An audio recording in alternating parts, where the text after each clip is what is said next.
ఉదయకాల సమయంలో చేరువచ్చినటువంటి మీకు క్రీస్తు నామంలో వందనాలు తెలియజేస్తున్నాను. ఈరోజు మనము పేతురు రాసినటువంటి మొదటి పత్రిక 2వ అధ్యాయము 5వ వచనంలో ఉన్నటువంటి విషయాన్ని గురించి మనము ఆలోచన చేయబోతున్నాం.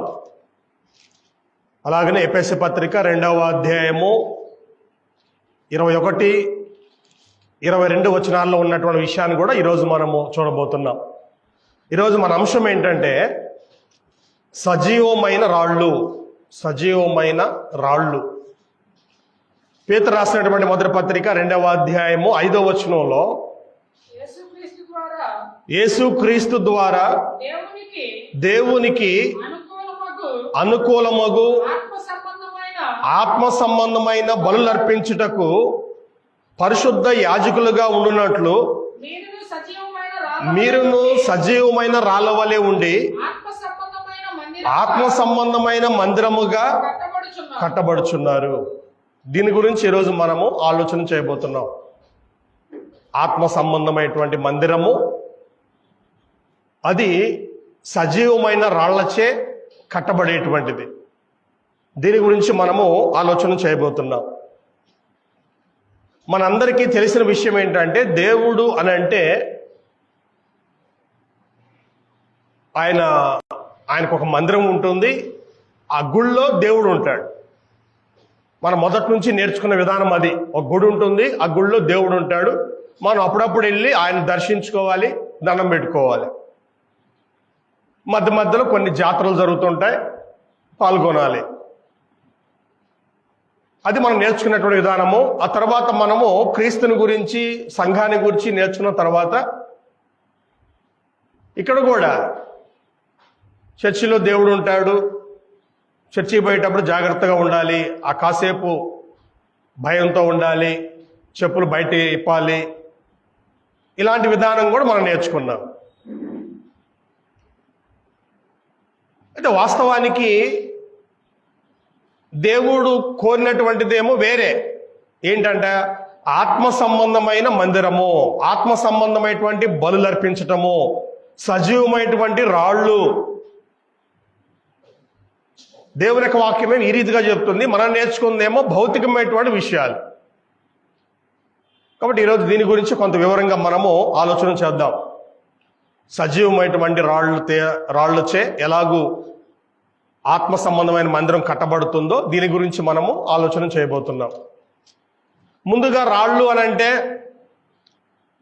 అంటే మనకు తెలిసినటువంటి రాళ్ళు ఏంటంటే ఇవి నిర్జీవమైన రాళ్ళు.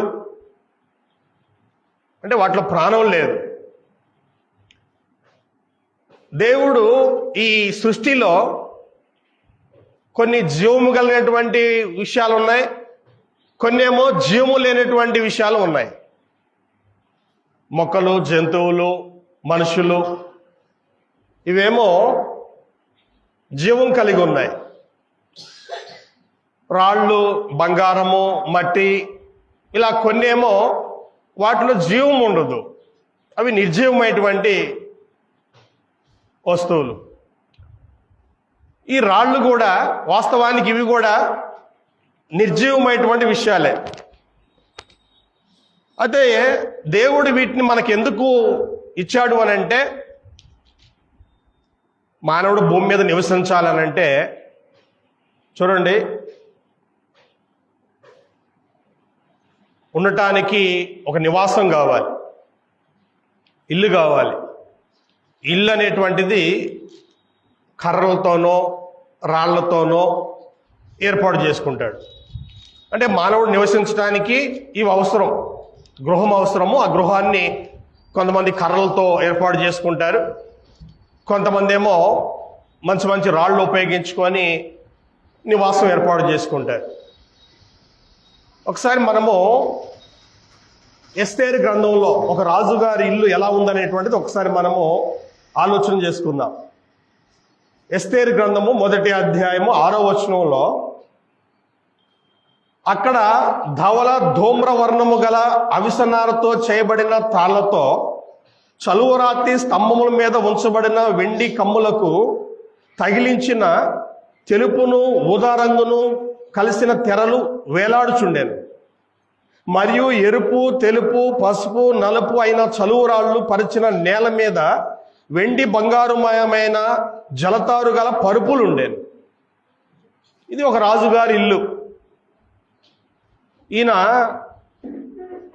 ప్రపంచానికి రాజు. ఈయన పేరు అహశ్వరోషు. ఈయన పేరు. ఈయన ప్రపంచానికి రాజు. మనకు తెలుసు కదా, చరిత్రలో 4 మహాసామ్రాజ్యాలు ఉన్నాయి. సామ్రాజ్యాలు వేరే, మహాసామ్రాజ్యాలు వేరే. ఇంచుమించుగా ప్రపంచాన్ని మొత్తాన్ని పరిపాలించినటువంటి వారిని మహాసామ్రాజ్యాలు అంటారు. అప్ అండ్ డౌన్ వస్తుంది. సరిగ్గా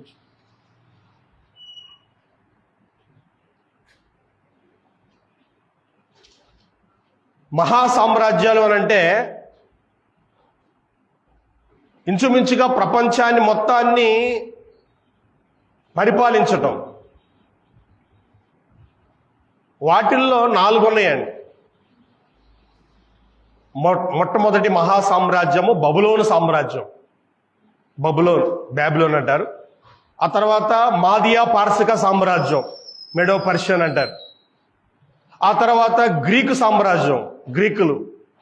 ఆ తర్వాత రోమీయులు, రోమా సామ్రాజ్యం. ఈ 4 మహాసామ్రాజ్యాలు. చరిత్రలో ఇంకా ఉన్నాయి. అశ్షూరు సామ్రాజ్యం ఉంది. వీళ్ళు మహాసామ్రాజ్యం కాకపోయినా వీళ్ళు కూడా చాలా వరకు ఆ కాలంలో ప్రపంచంలో అనేక దేశాలను వాళ్ళు జయించారు, అశ్షూరు వాళ్ళు. అలా కొన్ని సామ్రాజ్యాలు ఉన్నాయి, మహాసామ్రాజ్యాలు ఉన్నాయి. ఈయన అహశ్వరోస్ అనేటువంటి ఈయన మహాసామ్రాజ్యంలో ఉన్నటువంటి వ్యక్తి. ఈయన ఒక పెద్ద పార్టీ ఏర్పాటు చేశాడు. ఆ పార్టీలో జరిగినటువంటి ఒక విషయం అన్నమాట. అక్కడ మనము అన్ని చూడలేదు, కానీ ఇక్కడ చలువరాళ్ళు, మనం పాలిష్ బండ్లు అంటాం కదా, ఈ చలువరాళ్ళు ఎరుపు, తెలుపు, పసుపు, నలుపు 4 రకాలైనటువంటి చలువరాళ్ళు కింద పరిస్తే వాటి మీద పరుపులేస్తే అక్కడ కూర్చొని పార్టీ చేసుకుంటున్నారు. అంటే రాళ్ళు అనేటువంటి ఒకటేమో పునాదులకు ఉపయోగిస్తారు, గోడలకు ఉపయోగిస్తారు. ఆ తరువాత కింద ఇంట్లో కింద ఉపయోగిస్తారు, బండపరుపు వేసుకుంటారు కదా. కాబట్టి మనకు అందరూ తెలుసు, ఈ మధ్య కాలంలో కూడా పాలిష్ బండ్లు రకరకాలుగా వస్తున్నాయి. కాబట్టి ఇవన్నీ కూడా ఆ కాలం నుంచి కూడా రకరకాలైనటువంటి రంగులుగా ఉన్నటువంటి చలువరాళ్ళు ఉపయోగించుకునేవాడు పెద్దవాళ్ళు. అంటే ఈ రాళ్ళు అనేటువంటి నిర్జీవమైనటువంటి రాళ్ళు, కానీ దేవుడు వాటిని పుట్టించాడు, మన కోసం పుట్టించాడు. కాబట్టి మనం వాటిని ఉపయోగించుకుంటున్నాం, వాడుకుంటున్నాం. తెలుసుగా, మనకి ఒకప్పుడు గుడిసెలో ఉన్నప్పుడు కింద నేల ఉంటే ఇలాంటి వర్షాకాలంలో ఇబ్బంది అయ్యేది. అప్పట్లో బండపరుపు అని అంటే కొద్దిగా గ్రాండ్గా ఇంట్లో బండలు వేసుకున్నారు, వాళ్ళకి మట్టి అంటదు అనుకునేవాడు. కాబట్టి ఈ విధంగా మనుషులు తమకున్నటువంటి స్థితిని బట్టి ఈ రాళ్లను ఉపయోగించుకుంటూ వచ్చారు. ఎవరి స్థాయి తగ్గట్టుగా వాళ్ళు ఉపయోగించుకుంటారు. ఈరోజు కూడా మనము ఈ రాళ్లను ఉపయోగించుకుంటూనే ఉన్నాం. అయితే గృహాలకే కాదు, మందిరాలకు కూడా ఈ రాళ్లను ఉపయోగించారు. ఒకసారి మనం రాజుల మొదటి గ్రంథం మనం చూస్తే, సొలొమోను పెద్ద దేవాలయం కట్టాడు కదా. సొలొమోను పెద్ద దేవాలయం కట్టాడు. ఆయన కట్టినటువంటి విధానం మనం గమనించినప్పుడు చూడండి, 7వ అధ్యాయము 11, 12 వచనాలు, 6వ అధ్యాయము 7వ వచనం. ముందుగా 6వ అధ్యాయము 7వ వచనం చూద్దాం. సొలొమోను కట్టినటువంటి మందిరంలో ఈ రాళ్ల యొక్క పాత్ర ఎలా ఉందనేటువంటిది మనం ఒకసారి చూద్దాం. 6వ అధ్యాయము 7వ వచనము. అయితే మందిరము కట్టు సమయమున అది ముందుగా సిద్ధపరిచి తెచ్చిన రాళ్లతో కట్టబడెను. మందిరము కట్టు స్థలమున సుత్తె, గొడ్డలి మొదలైన ఇనుప పనిముట్ల ధ్వని ఎంత మాత్రమును వినబడలేదు. సొలొమోను పెద్ద దేవాలయం కట్టాడు, మనందరూ తెలుసు. ఈయన కట్టినటువంటి ప్రత్యేకత ఏంటంటే, కట్టేటువంటి ఆ స్థలములో సుత్తె, గొడ్డలి మొదలైనటువంటి వస్తువుల యొక్క శబ్దం వినపడలేదంట. అంటే ముందుగానే సిద్ధపరిచినటువంటి రాళ్ళు, చెక్కినటువంటి రాళ్ళు, కోసినటువంటి దూలాలు, చెక్కలు వాడారు, రాళ్ళు వాడారు. అవన్నీ ముందుగానే కొలత పెట్టి కట్ చేసుకొని తెచ్చినటువంటి, అంటే ఇది వాస్తవానికి మనం గమనిస్తే ఇది బాగా అంటే మహాజ్ఞానం ఉపయోగించి కట్టినటువంటి మందిరం. చూడండి, ఎంత పెద్ద మేస్త్రి అయినా కానీ ఆ కట్టేటప్పుడు సుత్తెబెట్టి టాపి పెట్టి కొడతా ఉంటాడు. కానీ ఇక్కడ గమనిస్తే సొలొమోను ఎలా కట్టాడు అని అంటే, ముందుగా సిద్ధపరిచినటువంటి రాళ్ళు, ముందుగా సిద్ధపరిచినటువంటి కర్రలు ఇక్కడికి వచ్చిన తర్వాత గొడ్డలతో నరకటం కానీ సుత్తతో కొట్టడం కానీ చేయలే, తీసుకురావడం, ఫిట్ చేయటం, అంతే. ఇంకా మన మోటార్ సైకిల్ ఎలాగైతే ఫిట్ చేస్తామో అలాగూ మందిరాన్ని చూడండి కొలతలు పెట్టి ముందుగానే తయారు చేసుకొని ఇక్కడ తీసుకొచ్చి వాటిని ఫిట్ చేశారు. సుత్తె శబ్దం వినపడలా. నిజంగా ఇది గొప్ప విషయం అన్నమాట. 7వ అధ్యాయము 11-12 వచనాల్లో, పైతట్టున పరిమాణ ప్రకారముగా చెక్కబడిన మిక్కిలి వెలగల రాళ్లను, దేవదారు కర్రలను కలవు. గొప్ప ఆవరణమునకు చుట్టూను 3 వరుసల చెక్కిన రాళ్లను, ఒక వరుస దేవదారు దూలములను కలవు. యెహోవా మందిరములోని ఆవరణము కట్టబడిన రీతినే ఆ మందిరపు మంటపమును కట్టబడెను. చూడండి, కర్రలు ఉపయోగించారు, రాళ్ళు ఉపయోగించారు, అవి చెక్కిన రాళ్ళు. ఆ తర్వాత గమనిస్తే మిక్కిలి వెలగల రాళ్ళు, బాగా కాస్ట్లీ రాళ్ళు. ఈ విధంగా మందిరాన్ని సొలొమోను ఎక్కువ డబ్బులు ఖర్చు పెట్టి, ఆ తర్వాత డబ్బులే కాదు పనితనం కూడా చక్కగా ఏర్పాటు చేశాడు. అంటే మంచి పని వాళ్ళని పిలిచి మందిరాన్ని ఏర్పాటు చేశాడు. ఇక్కడ విషయం ఏంటంటే, ఆనాడు మందిరం అనేటువంటిది ఈ విధంగా రాళ్లతో, కర్రలతో కట్టబడేది. మనకు తెలుసు కదా. చూడండి, ఇక్కడే రాజుల మొదటి గ్రంథము 9వ అధ్యాయంలో శేబదేశం నుంచి ఒక రాణి వచ్చిందంట. శేబదేశం నుంచి వచ్చిందంట అండి ఒక రాణి. చూడండి, అంటే ఈమె అసలు సొలొమోను 10వ అధ్యాయం, రాజుల మొదటి గ్రంథం 10వ అధ్యాయంలో మొదటి వచనం, శేబదేశపు రాణి యెహోవా నామమును గూర్చియు సొలొమోను కలిగిన కీర్తిని గూర్చి విని గూఢార్థము గల మాటల చేత అతను శోధించుటకై వచ్చాను. చూడండి, ఆమె సొలొమోను గురించి విని, అతనికి మంచి జ్ఞానం ఉంది, ఆ తర్వాత మంచి మందిరాన్ని కట్టాడు కాబట్టి ఈమె అవన్నీ చూడటానికి వాళ్ళ దేశం నుంచి ఇక్కడికి వచ్చిందంట. చివరికి ఆమె వచ్చి వెళ్ళేటప్పుడు ఒక మాట చెప్తుందండి. వెళ్ళేటప్పుడు ఆమె చెప్పేటువంటి మాట ఏంటంటే, చూడండి, నేను విన్నప్పుడు ఇంటి దగ్గర నీ గురించి విన్నాను, కానీ నాకు సగం కూడా చెప్పలేదు అనేటువంటి మాట ఆమె ఉపయోగించిందండి. అంటే ఇవన్నీ చూసిన తర్వాత ఆమె అంటుంది, నీ గురించి నేను తెలుసుకొని వచ్చాను ముందుగానే, కానీ నాకు చెప్పిన వాళ్ళు ఇంత చెప్పలా, సగం కూడా చెప్పలా అనేటువంటి సాక్ష్యాన్ని ఆమె ఇస్తుందండి. అంటే విషయం ఏంటంటే, ఈ విధంగా సొలొమోను ఒక పెద్ద మందిరం ఏర్పాటు చేశాడు. ఇప్పటికీ మనం చూస్తున్నాం భారతదేశంలో కూడా గొప్ప గొప్ప ఆలయాలు ఉన్నాయి. రాతితో కట్టినటువంటి ఆలయాలు, గొప్ప గొప్ప ఆలయాలు ఉన్నాయి. ఇప్పటికి కూడా హిందువులు ఏదైనా మందిరం కట్టాలి అని అంటే రాళ్లే ఉపయోగిస్తారు. ఎక్కువగా రాళ్లే ఉపయోగిస్తారు. రాళ్ళు బాగా చెక్కి ఆ రాతితోనే దేవాలయాలు కడుతున్నారు వాళ్ళకు సంబంధించినటువంటి. అంటే దేవాలయపు కట్టడాల్లో, మందిరం యొక్క ఆలయాల కట్టుబడుల్లో ఈ రాళ్ళు అనేటువంటి ఉపయోగించడం జరుగుతూ ఉంది. అయితే ఈరోజు మనం చూడబోతుంది ఏంటంటే దేవుని మందిరం. ఒకప్పుడు దేవుని మందిరము సొలొమోను చేత దేవుడే నిర్జీవమైనటువంటి రాళ్ల చేత దేవుడే కట్టించాడు. అది దేవుని యొక్క చిత్తమే. అప్పటి కాలంలో దేవుడు అలాగ ఏర్పాటు చేశాడు. కానీ ఇప్పుడు దేవుడు ఆ విధానం మార్చాడు. మందిరం విధానం మారింది, మందిరం కట్టేటువంటి విధానం మారింది, బలులు మార్చబడ్డాయి. ఒకప్పుడు గొర్రెలు మేకలు దేవునికి బలిచ్చేవాడు. ఇప్పుడు ఆ బలులు మారిపోయినాయి, మందిరం మారిపోయింది, రాళ్ళు మారిపోయినాయి.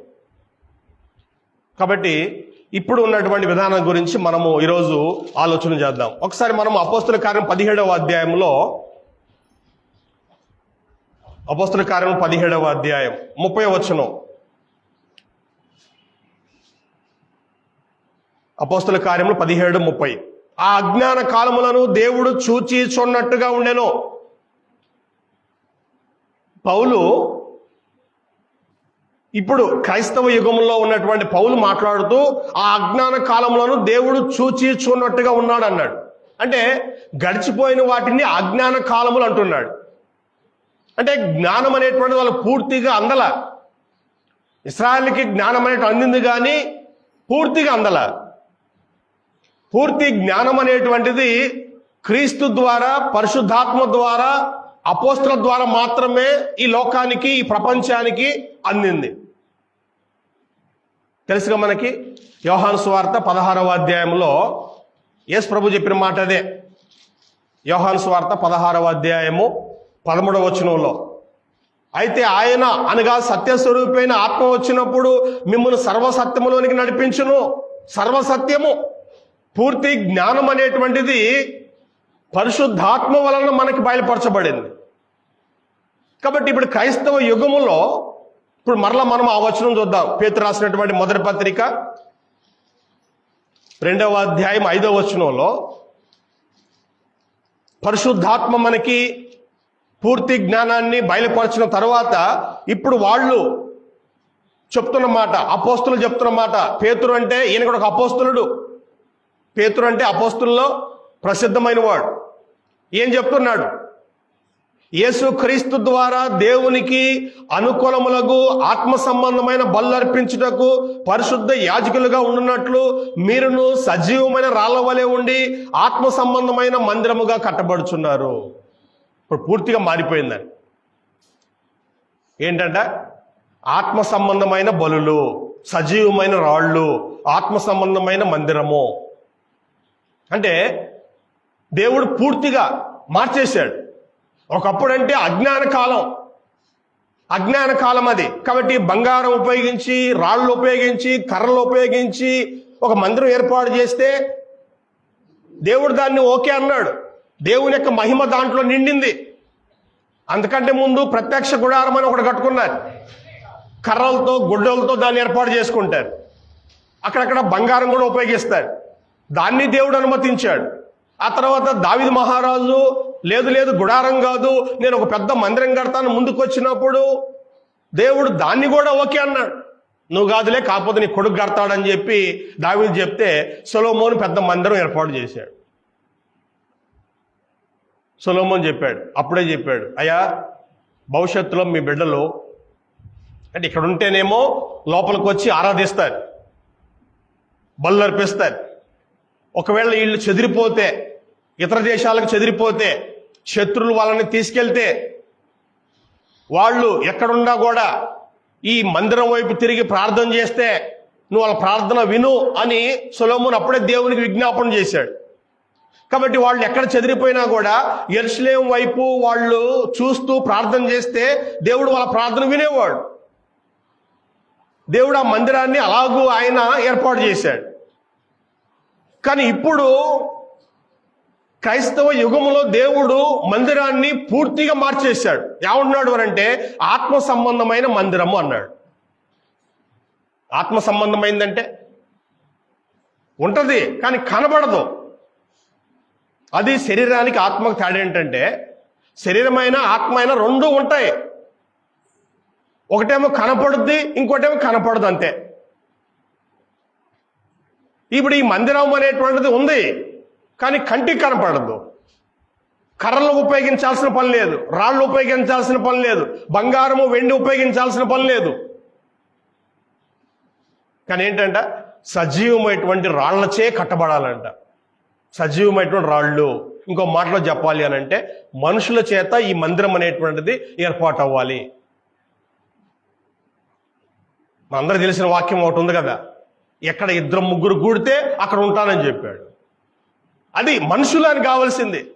కనీసం 2-3 కూడా, 2-3 ఉన్నా వాళ్ళు బాప్తీసం తీసుకొని వాళ్ళు దేవుణ్ణి ఆరాధిస్తూ ఉంటే కనీసం 2 అక్కడ ఉంటాడు, 3 అక్కడ ఉంటాడు. కాబట్టి ఈరోజు మనుషులు దేవునికి కావాల్సింది ఆత్మ సంబంధమైన మందిరము. అది సజీవమైనటువంటి రాళ్ల చేత కట్టబడాలి.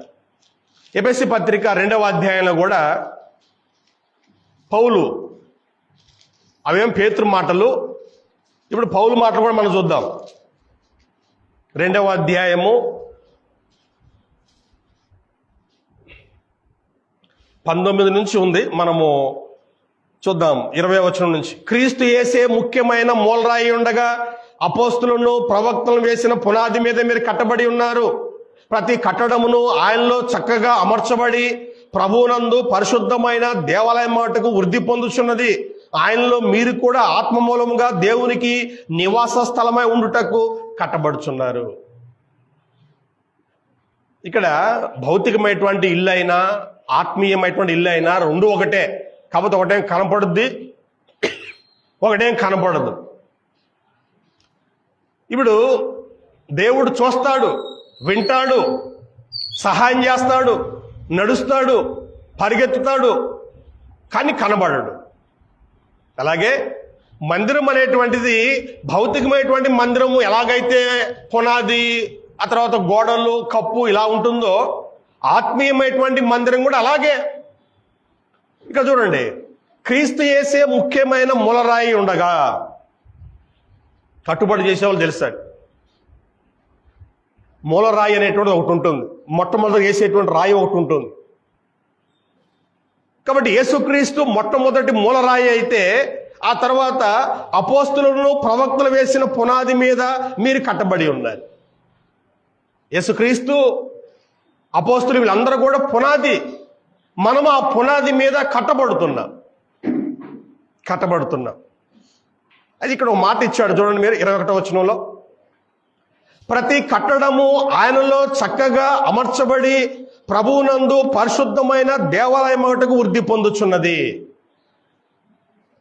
మనందరూ తెలుసు కదా, ఒక కట్టడం కట్టాలి అని అంటే మంచి పనివాళ్ళు కావాలి. మంచి పనివాళ్ళు మాత్రమే కాదు, కానీ మంచి రాళ్ళు కావాలి. అది తూకానికి ఉండాలి. చూడండి, మేస్త్రులు తూకం వాడతారు, దారం వాడతారు. కట్టుబడి చేసేటప్పుడు చాలా జాగ్రత్త కొలతలు పెట్టి తూకం వేసి గోడ కడతారు. కారణం ఏంటంటే వంకరగా కడితే ఆ గోడ ఉండదు, పడిపోద్ది. వంకర రాళ్ళు ఉపయోగించుడు పడేస్తారు, అది చెక్కుతారు. కాబట్టి భౌతికమైనటువంటి కట్టడమైనా ఆత్మీయమైనటువంటి ఈ కట్టడమైనా సరే ఎలా ఉండాలంట, చక్కగా అమర్చబడి కొలతల ప్రకారము, తూకం ప్రకారము, దారానికి వేసి చక్కగా అమర్చబడాలి. ఇప్పుడు విషయం ఏంటంటే ఏదో బాప్తీసం పొందాము, వస్తున్నాము, పోతున్నాం అనేటువంటి విధానం కాదు. చక్కగా అమర్చబడాలి. ఇందాక మనం చూసాము, సొలొమోను ఏం చేశాడంట, ముందుగా చెక్కినటువంటి రాళ్ళు, సిద్ధపరిచినటువంటి రాళ్ళు. అంటే బయట ఎక్కడో ఆయన కొలతలు పెట్టి శుభ్రంగా చెక్కి ఆ రాళ్ళు తీసుకొచ్చి ఇక్కడ మందిరం ఏర్పాటు చేశాడు. ఈరోజు కూడా సంఘం అంటే ఏంటంటే ఇక్కడ సరి చేస్తూ ఉంటారు. వాక్యం చేత మిమ్మల్ని సరి చేస్తూ ఉంటారు, చెక్కుతూ ఉంటారు. ఎందుకు అబద్ధం ఆడొద్దు అంటున్నారు, ఎందుకు ఆదివారం మానేయద్దు అంటున్నారంటే మిమ్మల్ని చెక్కడానికి, రేపు దేవాలయం కోసము మీరు ఉపయోగపడటానికి మిమ్మల్ని సరి చేస్తూ ఉంటారు. ఒకసారి చూడండి, తీతుకు రాసినటువంటి పత్రికలో 1వ అధ్యాయం 5వ వచనంలో తీతు అనేటువంటి యవనస్తుడు ఉన్నాడు. ఈయన్ని పౌలంట క్రేతు అనేటువంటి ఒక ఊరిలో, అక్కడ సంఘం ఉంది, క్రేతు అనేటువంటి ఊర్లో విడిచిపెట్టి వచ్చాడంట. ఎందుకు విడిచిపెట్టాడు అని అంటే కారణం చెప్తున్నాడు చూడండి 5వ వచనంలో. నేను నీకు ఆజ్ఞాపించిన ప్రకారము లోపముగా ఉన్న వాటిని దిద్ది ప్రతి పట్టణములోను పెద్దలను నియమించు నిమిత్తమే నేను క్రేతులో నిన్ను విడిచి వచ్చి తిని లోపముగా ఉన్న వాటిని దిద్ది. సువార్థికుడు చేసే పని ఏంటంటే, మామూలుగా మేస్త్రి అయితేనేమో రాళ్ళను చెక్కుతూ ఉంటాడు, ఆ మొద్దులను చెక్కుతూ ఉంటాడు. ఇక్కడ సువార్థికుడు చేసే పని ఏంటంటే క్రైస్తవులను సరిచేస్తుంటారు, వాళ్ళ లోపాలని సరిచేస్తుంటారు, దిద్దుతూ ఉంటారు. దేవుని యొక్క వాక్యం ఉన్నది అందుకే. ఎందుకంటే దేవుని యొక్క వాక్యం ఉన్నది పక్కన చూడండి 2వ తిమోతి 3వ అధ్యాయము 16-17 వచనాల్లో, దైవజనుడు సన్నద్ధుడై ప్రతి సత్కార్యమునకు పూర్ణముగా సిద్ధపడి ఉన్నట్లు దైవావేశం వలన కలిగిన ప్రతి లేఖనము ఉపదేశించుటకును, ఖండించుటకును, తప్పుదిద్దుటకును, నీతి యందు శిక్ష చేయుటకును ప్రయోజనకరమై ఉన్నది. తప్పు దిద్దటానికి వాక్యం ఉంది. దైవజనుడు అంటే దేవుని నమ్మిన వ్యక్తి ప్రతి సత్కార్యానికి పూర్ణంగా సిద్ధపడి ఉండాలి. రేపు కొలతకు సరిపోవాలి. దేవాలయం అంటే ఆషామాషి గట్టరండి. మీరు ఇప్పుడు కూడా చూడండి, హిందువులు దేవాలయాలు కడుతుంటారు కదా, దేవాలయం కట్టడానికి మామూలు మేస్త్రులు పనికిరారు. వాళ్ళు సీనియర్లు కావాలి, అనుభవం ఉన్న వాళ్ళు కావాలి, అలాంటి వాళ్ళని పిలుస్తారు. ఎందుకంటే దేవాలయం అనేటువంటిది అది మహా కట్టడం. అది కొన్ని తరతరాలు, ఇప్పటికి కూడా భారతదేశంలో కొన్ని 100 ఏళ్ల క్రితం కట్టినటువంటి ఆలయాలు ఉన్నాయి, చెక్కు చెదరకుండా. నేను ఒక వీడియో చూశాను, ఒక దేవాలయంలో పెయింట్ వేశారండి. ఆ పెయింట్ ఇప్పటికి కూడా పోలా. మన పెయింట్ 2 సంవత్సరాలు 3 సంవత్సరాలకు వెళ్ళిపోద్ది, మరలా ఇంకోసారి పెయింట్ వేయాలా. కానీ అప్పట్లో ఏ టెక్నాలజీ లేకపోయినా కూడా అప్పట్లో ఆ దేవాలయంలో వాళ్ళు రాసినటువంటి ఆ పెయింట్ ఇప్పటికి కూడా చెక్కు చెదరలేదంట. అంత వాళ్ళు పకడ్బందీగా అలాంటి జ్ఞానం అనేటువంటిది ఉపయోగించారు. అలాగే రేపు మనము దేవునికి ఒక మందిరముగా మనం ఏర్పాటు అవ్వబోతున్నాము. కాబట్టి మనలో లోపాలు దిద్దుకొని మనము సంపూర్ణంగా సిద్ధపడాలంట. పూర్తిగా ఇక్కడే మనం సిద్ధపడాలి, సరిచేయబడాలి. వంకరుంటే సరిచేయాలి, ఎత్తుంటే సరిచేయాలి. అంటే అన్ని విషయాల్లో మనము సరిచేయబడి రేపు యోగ్యమైనటువంటి వారిగా మనము దేవునికి మనము నివాసం ఇచ్చేటువంటి స్థితిలో మనం ఉండాలి. ఇది మనం చేయాల్సిన పని. అది ఈరోజు చాలా మందికి కూడా ఈ విషయం తెలియట్లా. ఎందుకు ప్రార్థనకు వస్తున్నావు అంటే ఏదేదో కారణం చెప్తారు. ఒంట్లో బాగాలేదో, ఇంట్లో బాగాలేదో, అప్పులైన ఏదో చెప్తుంటారు. కానీ వాస్తవానికి ఒక వ్యక్తి ఎందుకు దేవుని యొక్క మందిరానికి రావాలంటే సరిచేయబడటానికి, వాక్యం చేత చెక్కబడటానికి, దేవునికి ఒక మందిరం కట్టడానికి ఇక్కడికి వస్తున్నావు. ఆ విషయం ప్రతి వాళ్ళకు కూడా అర్థమవ్వాలి.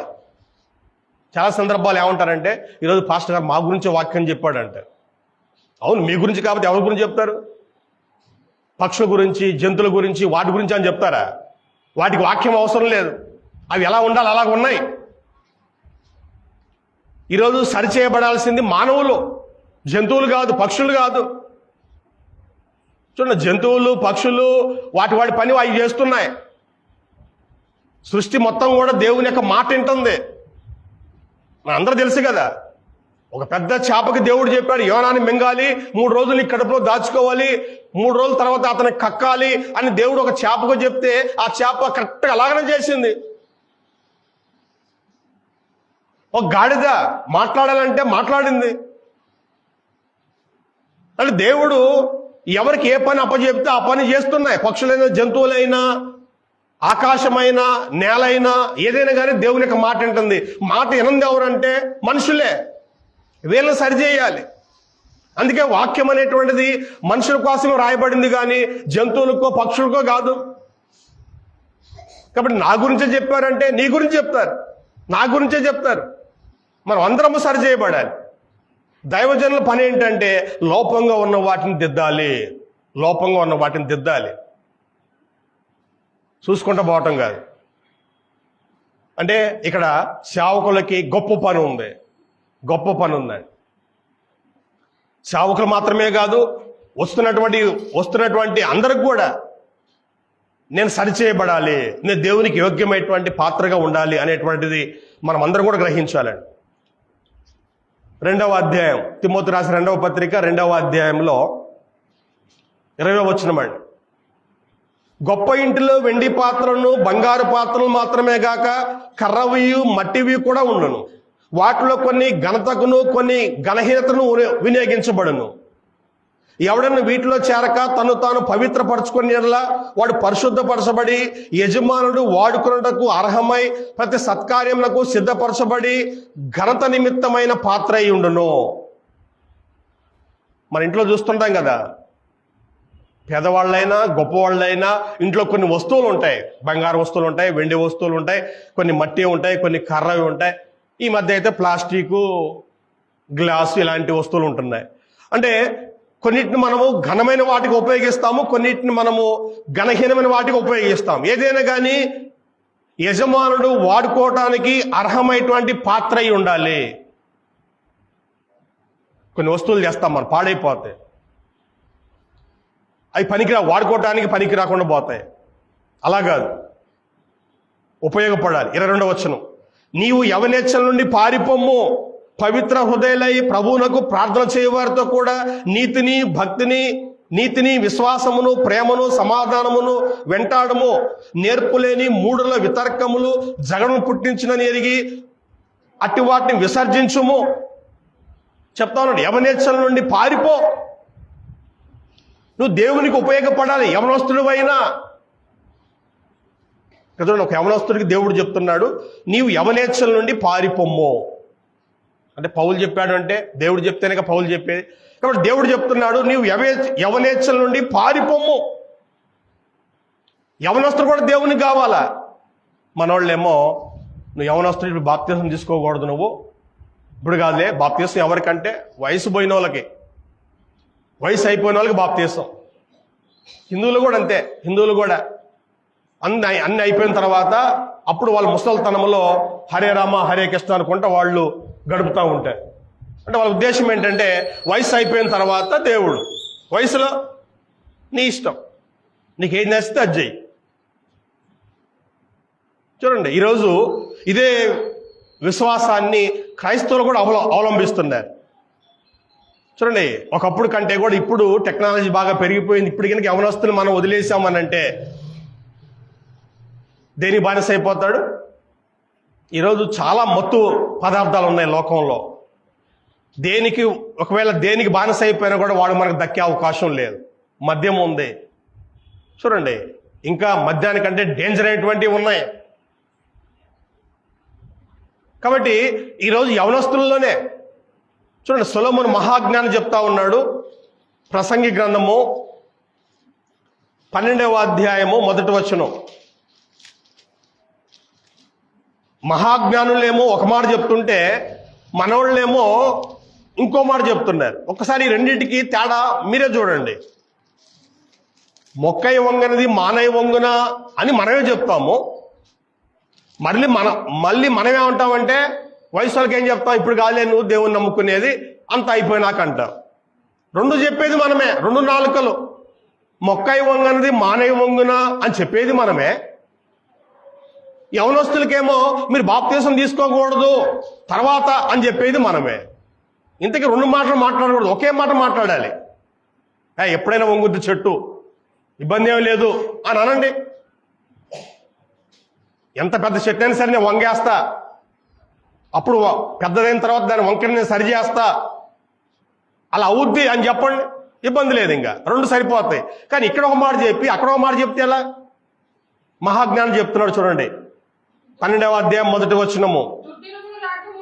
దుర్దినములు రాకముందే ఇప్పుడు వీటి యందు నాకు సంతోషం లేదని నువ్వు చెప్పు. సంవత్సరం రాకముందే తేజస్సుకును సూర్య చంద్ర నక్షత్రములకును చీకటి కమ్మక ముందే, వాన వెలిసిన తర్వాత మేఘములు మరలా రాకముందే నీ బాల్య దినముల యందే నీ సృష్టికర్తను స్మరణకు తెచ్చుకొనుము. ఈ 12వ అధ్యాయంలో 1 నుంచి 7 వచనాలు ఉన్నటువంటి సందర్భం ఏంటంటే, ముసలుడైన తర్వాత కాదు ఆయన నువ్వు దేవుని నమ్ముకునేది, నీ బాల్య దినముల్లోనే నీ సృష్టికర్తను స్మరణకు తెచ్చుకో అన్నాడు. అంటే నీ బాల్య దినముల్లోనే నువ్వేం చేయాలంటే నీ దేవుని విశ్వాసం ఉంచాలి. దేవుడు నేర్పిన విధానం ఏంటంటే ద్వితోపదేశ కాండము 6వ అధ్యాయంలో పిల్లలకంట చిన్నప్పటి నుంచే వాళ్ళకి దేవుని గురించి చెప్పాలి. నువ్వు కూర్చున్నప్పుడు, లేచున్నప్పుడు, నడిచేటప్పుడు వాళ్ళతో దేవుని గురించి మాట్లాడు అంటాడు. అంటే దేవుడు నేర్పే విధానం ఏంటంటే పిల్లలకు చిన్నప్పటి నుంచి దేవుని గురించి వాళ్ళకి చెప్పాలా, చిన్నప్పటి నుంచి వాళ్ళు దేవుని తీసుకొని రావాలా. మన గుర్తున్న యేసు ప్రభు వారు ఒక సందర్భంలో, అంటే వాస్తవానికి పిల్లలు మందిరానికి వస్తే గోల చేస్తారు, ఓకే. మనం ఏం చేస్తామంటే ఇసుగుబుట్టి పిల్లల్ని మీరు తీసుకురాబాకండి అని అంటాం మనం. అలాంటి సందర్భం ఒకటి యేసు ప్రభు ఉన్నప్పుడు జరిగిందండి. పిల్లల్ని ఆటంకపరుస్తున్నారంటే పిల్లలతో గోల చేస్తున్నారని చెప్పి ఏదో ఉద్దేశంతో పిల్లల్ని రానిట్లేదంట ఆయన దగ్గరికి. అప్పుడు ప్రభు చెప్తున్నాడు, చిన్నపిల్లల్ని ఆటంకపరచొద్దు, వాళ్ళని రానియండి నా కాడికి, ఇలాంటి వాడితే పరలోక రాజ్యము అన్నాడు. పిల్లల్ని తీసుకొని రావాలి, గోల చేస్తారు, ఓకే. అంటే కంట్రోల్లో పెట్టాలి తప్ప వాళ్ళు ఎక్కడో ఇంటికాడ వదిలేస్తాము, లేదా కింద గదిలో బంధిస్తాము, ఇంటికాడ టీవీ పెట్టి వస్తాము కాదు. పిల్లలకు చిన్నప్పటి నుంచి దేవుని యొక్క జ్ఞానం వారికి అందించాలి, వాళ్ళకి అర్థమైనా కాకపోయినా. యూదులంట, ముఖ్యంగా స్త్రీలు పాలించుకుంటూ పిల్లలకి చెప్తారట దేవుని గురించి. పాలు తాగేవాడికి ఏం తెలుస్తుంది దేవుని గురించి అంటే?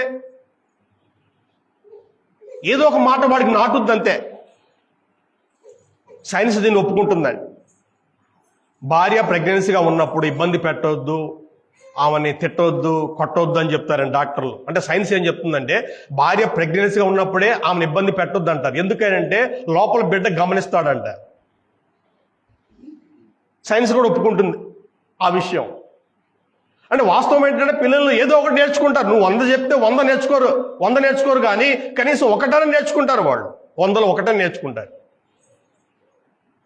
కాబట్టి పిల్లలు ఎలా ఉండాలంటే బాల్యదినం నుంచే దేవుని జ్ఞాపం చేసుకోవాలి. ఇప్పుడు చెప్తున్నాడు చూడండి, యవనస్తులు ఏం చెప్తున్నాడు? నీవు యవనేచ్ఛల నుండి పారిపోము. మరలా వద్దాం 2వ పత్రిక, తిమోతి రాసిన 2వ పత్రిక 2వ అధ్యాయం. నీవు యవనేచ్ఛల నుండి పారిపోము, పవిత్ర హృదయులై ప్రభువునకు ప్రార్థన చేయు వారితో కూడా నీతిని, విశ్వాసమును, ప్రేమను, సమాధానమును వెంటాడుము. నువ్వేం చేయాలి? యవనస్తుడివి, నీ యవనెచ్చల నుంచి పారిపోయి ప్రభువునకు ప్రార్థన చేస్తున్నారే వాళ్ళతో నువ్వు కలువు. వాళ్ళలాగా నువ్వు కూడా నీతిని, విశ్వాసమును, ప్రేమను, సమాధానమును వెంటాడు, సంపాదించు వాటిని. వాళ్ళతో పాటు నువ్వు కూడా పరిగెత్తు. 3వది, నేర్పులేని మూడుల వితర్కములు జగడములు పుట్టించడం ఎరిగి అట్టి వాటిని విసర్జించుము. కొన్ని రకాల వాదనలు వస్తుంటాయి. ఎవడు గొప్ప, మీ హీరో గొప్ప, మా హీరో గొప్ప, లేకపోతే ఇంకేదో. యవనస్తులు వాళ్ళు కూడుకున్నప్పుడు ఏముంటాయి విషయాలు, వాళ్ళు నమ్మినటువంటిది ఏదో ఉంటుంది, ఆ నచ్చిన హీరోనో ఏదో ఒకటి ఉంటుంది కదా, దాని మీద చిన్న గొడవ ప్రారంభమవుద్ది. వాడు గొప్ప, ఈడు గొప్ప అని. చివరికి అది ఎక్కడ దారి చేస్తుంటే గొడవలు దాకపోద్ది. కాబట్టి ఏం చేయమంటున్నాడు? అలాంటి వాటిని వదిలేయి అంటున్నాడు. అంటే ఇలాగూ యవనస్తులు దేవునికి కావాలి. ఆ తర్వాత చూడండి, తీతుకు రాసినటువంటి పత్రిక 2వ అధ్యాయంలో 2వ వచనం, వృద్ధులు మితానుభవం గలవారును, మాన్యులను, స్వస్థ బుద్ధి గలవారును, విశ్వాస, ప్రేమ, సహనముల యందు లోపలేని వారే ఉండవల్లని. అలాగనే వృద్ధ స్త్రీలు కొండెగత్తలను మిగులు మద్యపానాసక్తులై ఉండక ప్రవర్తన యందు భయభక్తి గలవారే ఉండవలననియు, దేవుని వాక్యము దూషం పడకున్నట్లు యవన స్త్రీలు తమ భర్తలకు లోబడి ఉండి తమ భర్తలను, శిశులను ప్రేమించేవారును, స్వస్థబుద్ధి గలవారును, పవిత్రులను, ఇంట ఉండి పని చేసుకుని వారును, మంచి వారిని ఉండవలని బుద్ధి చెప్పుచు మంచి ఉపదేశం చేయవారిని ఉండవలనియు బోధించుము. అటువలే స్వస్థబుద్ధి గలవారే ఉండవలని యవన పురుషులను హెచ్చరించుము. ఇక్కడ చూడండి, వృద్ధులు, వృద్ధ స్త్రీలు, యవనస్తులు, యవన స్త్రీలు. ఆ తర్వాత 9వ వచనంలో దాసులు. అంటే ఏం చెప్తుంది ఇవన్నీ కూడా? ఇప్పుడు చెప్తున్నాడు చూడండి 11వ వచనంలో, ఏలయనగా. ఎందుకు చెప్తున్నాడు వీళ్ళందరి గురించి? వృద్ధులు, వృద్ధ స్త్రీలు, యవనస్తులు, యవన స్త్రీలు, దాసులు. ఎందుకు చెప్తారు వీళ్ళంతా? ఏలయనగా 11వ వచనం, సమస్త మనుషులకు రక్షణకరమైన దేవుని కృప ప్రత్యక్షమై మనం భక్తిహీనతను ఇహలోక సంబంధమైన దురాశలు విసర్జించి శుభ్ర నిరీక్షణ నిమిత్తము అనగా మహాదేవుడును మన రక్షకుడు యేసుక్రీస్తు మహిమ యొక్క ప్రత్యక్ష ఎదురు చూస్తూ ఈ లోకంలో స్వస్థ బుద్ధితోనూ నీతితోనూ భక్తితోనూ బ్రతుకున్న వల్లని మనకు బోధించున్నది. ఎందుకంటే అందరూ దేవునికి కావాలి. ఇందా చెప్పాను కదా, మనుషుల చేత ఆలయము ఏర్పాటు అవ్వాలి. ఏ మనుషులంటే అన్ని రకాల మనుషులు, పురుషులు, స్త్రీలు, యవనస్తులు, వృద్ధులు, అందరూ దేవునికి కావాలి. నువ్వు దాసుడివా, స్వతంత్రుడివా, యజమానివా, ఆయన ఎవరైనా సరే అందరూ దేవునికి కావాలి. ఈరోజు దేవుడు మనుషులందరితో ఏర్పాటయ్యేటువంటి మందిరం కోరుకుంటున్నాడు. ఇప్పటికి కూడా చాలా మంది ఈ వాస్తవం తెలియక మందిరం కోసం చాలా ఖర్చు పెడుతున్నారు. యెరూషలేము నుంచి మట్టి తీసుకొస్తున్నారు, యొర్దాను నుంచి నీళ్లు పట్టుకొస్తున్నారు, కోట్లు పెడుతున్నారు. ఈరోజు మందిరాలకి కొన్ని కోట్లు ఖర్చు పెడుతున్నారు. దేవునికి కావాల్సిందేమో అలాంటి మందిరాలు కాదు, మారినటువంటి మనుషులు. నీతిని చూడండి, ఏమన్నాడండి, నీతితోనూ భక్తితోనూ స్వస్థ బుద్ధితోనూ ఈ లోకములో బ్రతకాలి. ఇలాంటి వారు దేవునికి కావాలి.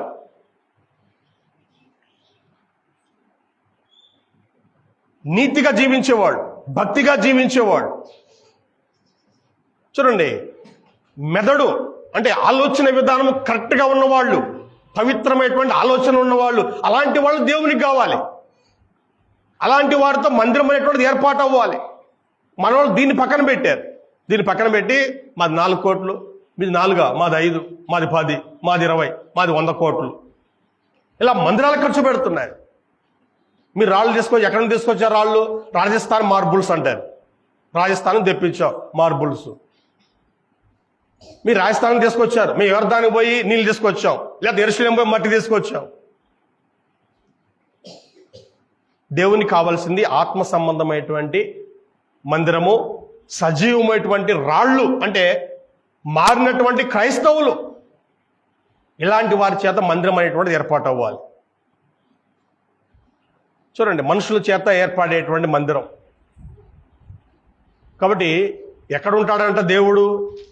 చూడండి, పెద్ద పెద్ద గుళ్ళోన ఒక ఆయన పాట కూడా పాడాడండి. గుడి గోడల్లో దేవుడు లేడు అనే ఒక ఆయన చక్కగా పాట కూడా పాడాడండి. యోహాను సువార్తలో మనము ఒక మాట చూద్దాం. 14వ అధ్యాయం.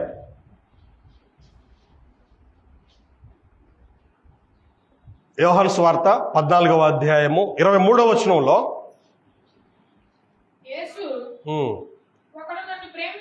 ఒకడు నన్ను ప్రేమించిన యెడల వాడు నా మాట గైకొనును, అప్పుడు నా తండ్రి వారిని ప్రేమించును, మేము వాని యొద్దకు వచ్చి,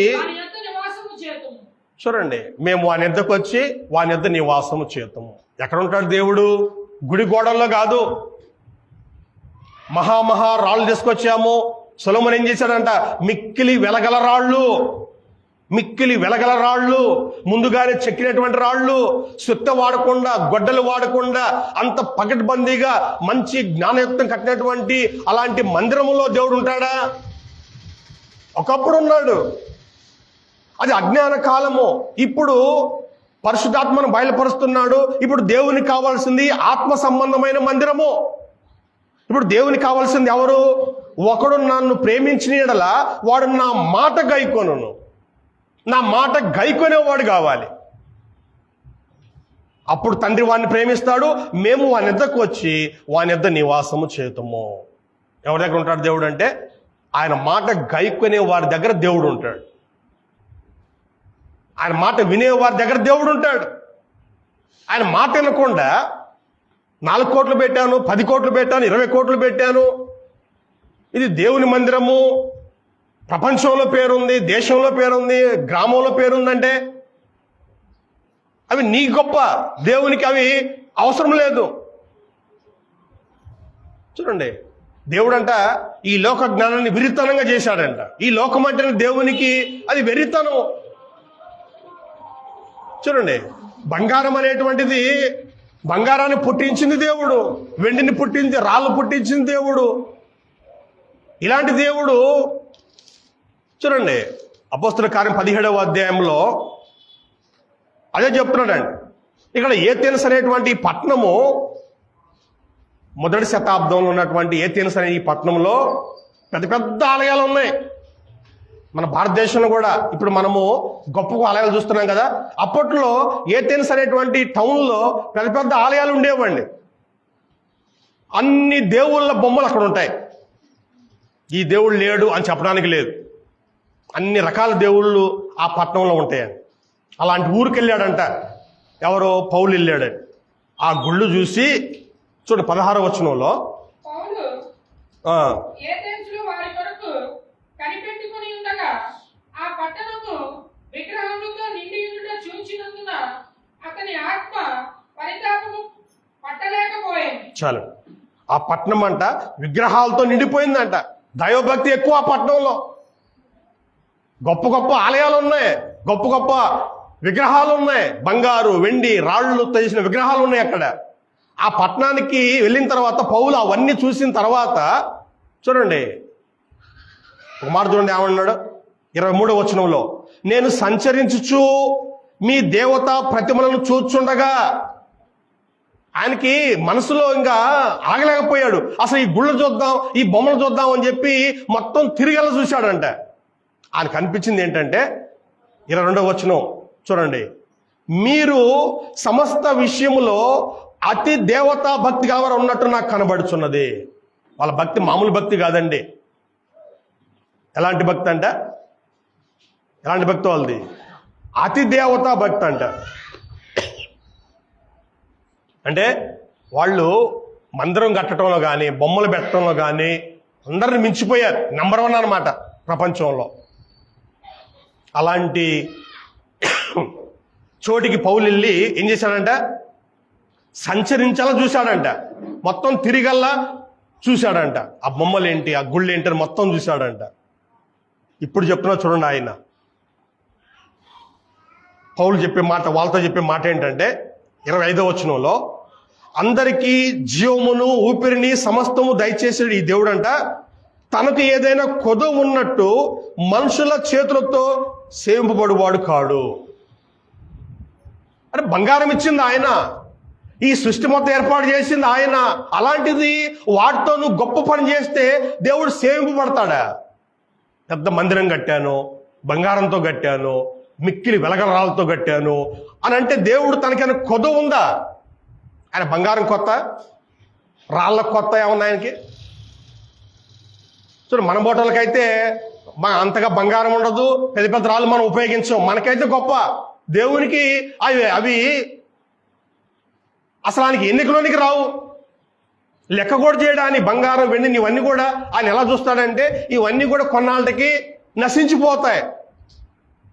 లోకము దాని ఆశ నశించిపోద్ది. రేపు మహావేడితో ఇవన్నీ కూడా కాలిపోతాయి. దేవుని తెలుసు ఇవన్నీ కూడా ఒకనాటికి మొత్తం కాలిపోతాయి, బూడిదైపోతాయి. కాబట్టి దేవునికి ఏదో కొదువు ఉందని చెప్పి నువ్వేదో నీ చేతులతోటి ఒక పెద్ద గుడి కడితే దేవుడు దాంట్లో ఉండేవాడు కాదు. ఈరోజు దేవునికి కావాల్సింది ఏంటంటే, ఎవరు దేవునికి కావాల్సింది? లూకాసు వార్త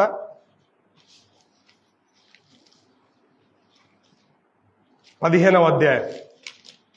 లూకాసు వార్త 15వ అధ్యాయంలో మనం చూస్తున్నాము దేవునికి కావాల్సింది ఏంటో మనం చూస్తున్నాం. 7వ వచనం 15:7,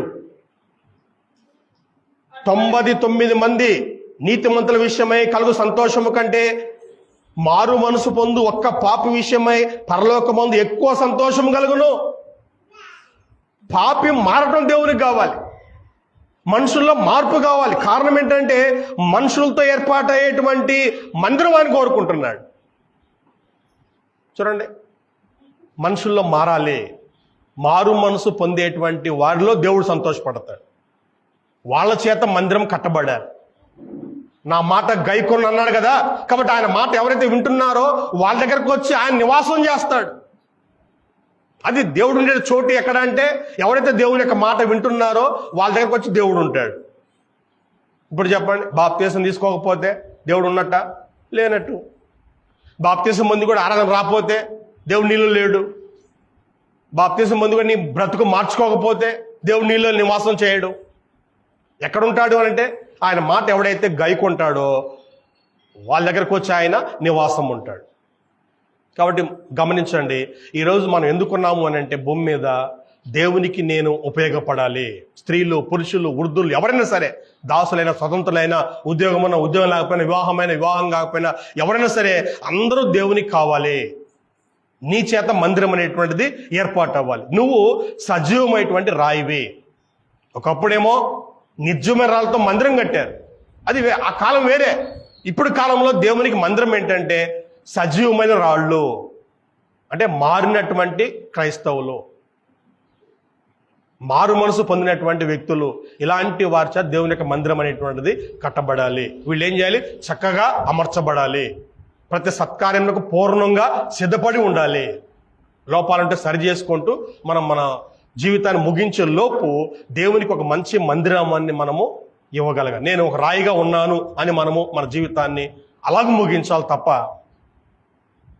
కొన్ని రాళ్ళు ఉంటాయి, మేస్త్రులు వీటిని పక్కన పడేస్తారు, అవి పనికిరావని చెప్పి వాటిని పక్కన పడేస్తారు. చూడండి, కాబట్టి దేవునికి పనికొస్తున్నావా లేకపోతే పక్కన పడేశారు? నేను దేవునికి మాత్రము అన్ని రాళ్ళు కావాలి. లోపాలుంటే సరి చేసుకోండి. ఏదన్నా ఇబ్బందికరంగా ఉంటే పద్ధతి మార్చుకోండి. దేవునికి అందరూ కావాలి. అందరి చేత దేవుడు ఒక మంచి మందిరాన్ని కోరుకుంటున్నాడు. అలాంటి దేవుని యొక్క కోరికను మనము తీర్చవలసిన బాధ్యత మనందరికీ ఉంది. కాబట్టి లోపాలుంటే సరి చేసుకుందాం. నేను దేవుని మందిరంలో కట్టబడుతున్నాను, ఆయన మందిరం నేను ఒక రాయిని, సరిచేయబడాలి, చెక్కబడాలి, ముందుగానే అన్నీ కూడా సిద్ధపరచాలి అని మనము గ్రహించుకొని ప్రతిరోజు కూడా మన లోపాలు సరి చేసుకుంటూ ముందుకు కొనసాగాలి. రేపు మనం చనిపోయిన తర్వాత సంతోషంగా నేను దేవునికి ఉపయోగపడ్డాను, ఆయన నివాసానికి ఉపయోగపడ్డాను, నేను ఒక రాయిగా ఉన్నాను అని గర్వంగా మనము చనిపోవచ్చు. కాబట్టి మనకి జీవాన్ని ఇచ్చినటువంటి దేవుడు, ఈ భూమి మీద మనం బ్రతకడానికి సహాయం చేసేటువంటి దేవుడు, మనలో ఉండటానికి ఇష్టపడుతున్నాడు. ఆయనకు ఒక మందిరం కావాలి. యవనస్తులు ఉండాలి, దాంట్లో వృద్ధులు ఉండాలి, స్త్రీలు ఉండాలి, పురుషులు అందరూ ఉండాలి. అందరితో ఏర్పడేటువంటి మందిరం ఆయన కోరుకుంటున్నాడు. కాబట్టి నీకు నువ్వు ఆలోచించు, యవనస్తుడు అయినా ఎవరైనా సరే ఆలోచించు, నేను దేవునికి ఉపయోగపడాలి, నా చేత దేవునికి మందిరం ఏర్పాటు అవ్వాలి, నేను ఒక రాయిగా ఉండాలి అనే విషయాన్ని గ్రహించుకొని అలాగే మన జీవితాన్ని ముందు కొనసాగిద్దాం. చూడండి, ఎవరు కూడా సంపూర్ణులు లేరు, పరిపూర్ణులు లేరు. మనం అందరము సరిచేయాలి. వంకరలు ఉన్నాయి, లోపాలు ఉన్నాయి, సరి చేసుకుంటూ మనము ముందు కొనసాగాలండి. ఒకరోజు మనం ఎలా ఉండాలంటే ఉపయోగపడేటువంటి రాయిగా మనం ఉండాలి, ఉపయోగపడాలి ఖచ్చితంగా. అలాంటి స్థితి దేవుడు మనకి అనుగ్రహించును గాక. మీ అందరికీ వందనాలు తెలియజేస్తూ ఈ మాటలు ముగిస్తున్నాను. ప్రార్థన చేసుకుని మనము రొట్టె విడిచే కార్యక్రమాన్ని జరిగించుకుందాం.